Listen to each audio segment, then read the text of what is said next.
సంక్రాంతి ప్రాముఖ్యత. జంతూనాం నరజన్మ దుర్లభం అని ఋషుల వచనం. జంతుజాలంలో మానవ జన్మ శ్రేష్టమైనది. జంతువులు ఏదో విధంగా పొట్ట పోసుకొని కాలాన్ని గడుపుతూ ఉంటాయి. కానీ మానవుడు అలా కాక ఇల్లు వాకిలి భార్య బిడ్డలు పొలమో కలిగి ఉద్యోగమో వ్యాపారమో వ్యవసాయమో చేసుకుంటూ పొట్ట నింపుకుంటూ ఉంటాడు.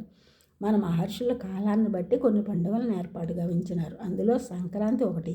ఈ సంక్రాంతి ప్రత్యేకత ఏమిటంటే వేకువనే నిద్రలేవడం, ఇల్లు వాకిలి పరిశుభ్రంగా చేసుకుని వాకిళ్లను ఆవు పేడతో అలికి ముగ్గులు పెట్టడం, అభ్యంగన స్నానం చేయడం, ఆరోగ్యప్రదమైన మామిడాకులను వాకిటకు కట్టడం, దైవారాధన చేసి పిండి వంటలు నివేదించడం, బీదవారికి యాచకులకు దాన ధర్మాలు చేయడం, మనం చేసుకున్న పిండి వంటలు వారికి ఇవ్వడం ఈ పండుగ యొక్క ప్రయోజనం. దీనజన పోషణ, అందరితో ప్రేమ కరుణ సానుభూతితో ఉండడం ఈ పండుగ యొక్క ప్రాధాన్యత. అందుకే దీనిని పెద్ద పండుగ అని అంటారు. పేదవాడు మొదలుకొని ధనికుల వరకు ఏ పని చేయాలన్నా పెద్ద పండుగ తర్వాతే చేయడం మన ఆచారం. సూర్యుడు ఒక్కో నెలలో ఒక్కో రాశిలో ప్రవేశిస్తాడు.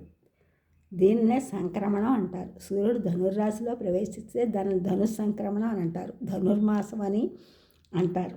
ఆ సమయంలో వైష్ణవాలయాల్లో విశేష పూజలు జరుగుతూ ఉంటాయి. తిరుప్పావై అనే గ్రంథం నుండి ప్రతిరోజు ఒక పాసురాన్ని పఠిస్తూ స్వామిని కొలుస్తారు.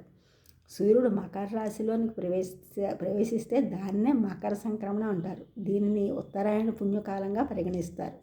ఈ పండుగను 3 దినములు వైభవంగా జరుపుకుంటారు. భోగి, మకర సంక్రాంతి, కనుమ.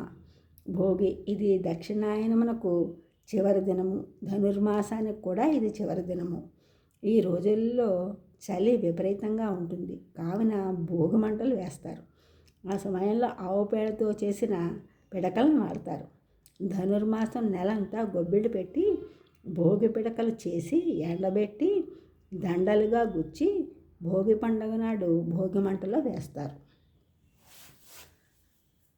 ఈ ఛానల్ చూసిన అందరూ కూడా సబ్స్క్రైబ్ చేయండి, షేర్ చేయండి, లైక్ చేయండి, కామెంట్ చేయండి. సబ్స్క్రైబ్ చేస్తున్న అందరూ కూడా కృతజ్ఞతలు. షేర్ చేస్తున్నారు, లైక్ చేస్తున్నారు, కామెంట్ చేసిన అందరికీ కూడా ధన్యవాదములు.